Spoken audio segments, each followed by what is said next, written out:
তো আমি মনে করলাম যে দেখি লাস্ট একবার চেষ্টা করে দেখি, নিজের উপর বিশ্বাস রেখে দেখি। আমার অ্যাডমিশন জার্নি থেকে আমি যা অভিজ্ঞতা অর্জন করেছি তা হলো একজন সঠিক মেন্টর, সঠিক গাইডলাইন ফলো করা, নিজের উপর বিশ্বাস রাখা, পাশাপাশি ধারাবাহিকভাবে পড়ালেখা চালিয়ে যাওয়া, এবং সবথেকে বেশি গুরুত্বপূর্ণ যেটা আমার মনে হয়েছে তা হলো পরীক্ষার যেই 55 মিনিট বা 1 ঘন্টা সময় আমরা পাচ্ছি সেটাতে নিজের বেস্ট পারফরমেন্স দেওয়া। আসসালামু আলাইকুম, আমি মাহবুবা ইসলাম ইকরা। বর্তমানে লেখাপড়া করছি জাহাঙ্গীরনগর বিশ্ববিদ্যালয়ের তুলনামূলক সাহিত্য ও সংস্কৃতি ইনস্টিটিউটে 52তম আবর্তন। আমার অ্যাডমিশন জার্নিটা সাধারণভাবে শুরু হয়। প্রত্যেকেরই স্বপ্ন থাকে এইচএসসির পর যে একটা পাবলিক ইউনিভার্সিটিতে পড়বে, তো আমিও এর ব্যতিক্রম না। আমি শুরুতে একটা কোচিং সেন্টারে ভর্তি হই, বেশ নামকরা কোচিং সেন্টারে ভর্তি হই, কিন্তু তাদের পড়ানোর ধরন আমার খুব বেশি একটা ভালো লাগেনি। কারণ প্রত্যেক সপ্তাহে অনেক বেশি নোট প্রোভাইড করতো, যেগুলো দেখলে আমার আরও ভয় কাজ করতো। আমি আগ্রহ হারিয়ে ফেলতাম যে কিভাবে এত কিছু করব, কিভাবে এত কিছু মনে রাখবো। তো শেষমেশ আমার প্রিপারেশন তেমন একটা ভালো ছিল না।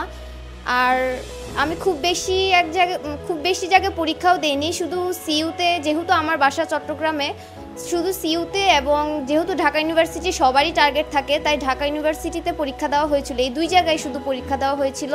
তখনও আমি জাহাঙ্গীরনগর বিশ্ববিদ্যালয়ে পরীক্ষা দেওয়ার সিদ্ধান্ত নিইনি। তো আমার নিজের ব্যক্তিগত কিছু কারণে, পাশাপাশি আমার অ্যাডমিশন প্রিপারেশনটাও তেমন একটা ভালো ছিল না।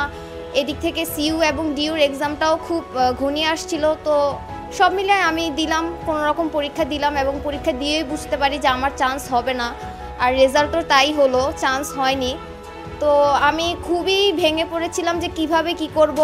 আর সত্যি বলতে আমি চাচ্ছিলাম না যে আমার জীবনের একটা বছর সময় নষ্ট হোক। সেকেন্ড টাইম দেওয়ার পরিকল্পনা ছিল, আবার আমি খুব দ্বিধাদ্বন্দ্বে ছিলাম, এবং অনেকে বলছিল যে সেকেন্ড টাইমের জন্য প্রিপারেশন নাও। তবে আমার মনে হচ্ছিল যে না, আমি আরেকটু চেষ্টা করে দেখতে পারি। তো তখন দেখলাম যে জাবির ফর্ম ফিল আপের হয়তো আর 2 থেকে 3 দিন সময় ছিল। তো আমি সিদ্ধান্ত নিলাম যে জাবিতে ফর্ম ফিল আপ করি।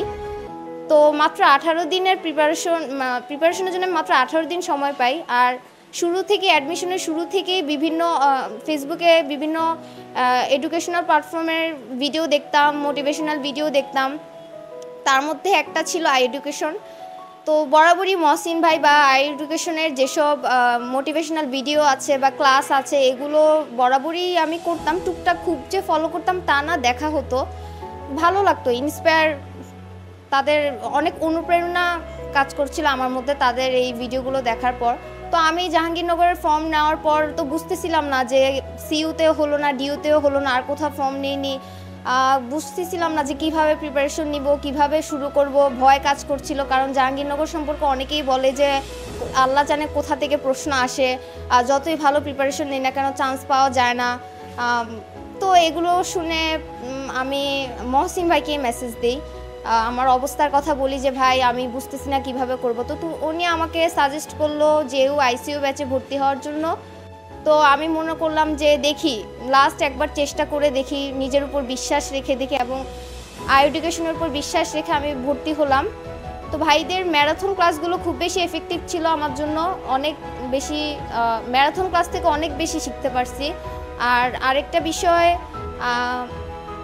আই এডুকেশনের পড়ানোর ধরনটা আমার খুব কৌশলগত মনে হয়েছে। কারণ এখানে আমি শুরুতে যে অ্যাডমিশন কোচিংয়ে ভর্তি হয়েছিলাম, ওখানে অনেক নোট দিত, অনেক কিছু দিত, যার কারণে ওগুলো এত কিছু মনে রাখা সম্ভব ছিল না। কিন্তু আই এডুকেশনের পড়াটা ছিল কৌশলগত। তারা পরীক্ষায় যেসব টপিক থেকে প্রশ্ন আসতে পারে সেই জিনিসগুলোই খুব সুন্দরভাবে পড়াতো, আমার এটা মনে হয়েছে। আর মহসিন ভাইয়ের ইংলিশ ক্লাসগুলো ছিল বেস্ট, কারণ উনি এমন না যে রুলস মুখস্থ করাতো, প্র্যাকটিসের মাধ্যমে আমাদেরকে রুলস পাশাপাশি হচ্ছে মানে কোয়েশ্চেন সলভিংয়ের মাধ্যমে প্র্যাকটিস এবং রুলস সব একসাথে শিখিয়ে দিত, এবং মনে রাখার বিভিন্ন কৌশলও শিখিয়ে দিত। তো এটা আমার আই এডুকেশনকে এই জন্য আমার বেস্ট মনে হয়েছে। আর সবশেষ এটাই বলতে চাই যে অ্যাডমিশনের সময়টাতে সঠিক মেন্টর, নিজের উপর বিশ্বাস, ধারাবাহিকভাবে পড়াশোনা এবং বাবা মার দোয়া সব কিছু মিলে আমি আজকে একজন জাবিয়ান হতে পেরেছি, আলহামদুলিল্লাহ। আর যারা এইচএসসি দিচ্ছে বা যারা অ্যাডমিশন সামনে দিবে তাদের জন্য আমার কিছু কথা থাকবে। আমার অ্যাডমিশন জার্নি থেকে আমি যা অভিজ্ঞতা অর্জন করেছি তা হলো একজন সঠিক মেন্টর, সঠিক গাইডলাইন ফলো করা, নিজের উপর বিশ্বাস রাখা, পাশাপাশি ধারাবাহিকভাবে পড়ালেখা চালিয়ে যাওয়া এবং সবথেকে বেশি গুরুত্বপূর্ণ যেটা আমার মনে হয়েছে তা হলো পরীক্ষার যেই 55 মিনিট বা 1 ঘন্টা সময় আমরা পাচ্ছি সেটাতে নিজের বেস্ট পারফরমেন্স দেওয়া। কারণ অনেকেই থাকে সারা বছর পরে কিন্তু অনেক ভালো পড়ে, কিন্তু পরীক্ষার হলে হয়তো কোনো কারণে নার্ভাস হয়ে যায় বা কিছু একটা কারণে হয়তো তারা ভালো পরীক্ষা দিতে পারে না, যার কারণে তাদের চান্স হয় না। তাই আমি মনে করি পরীক্ষার সময় নিজের বেস্ট পারফরমেন্স দেওয়াটা খুবই গুরুত্বপূর্ণ।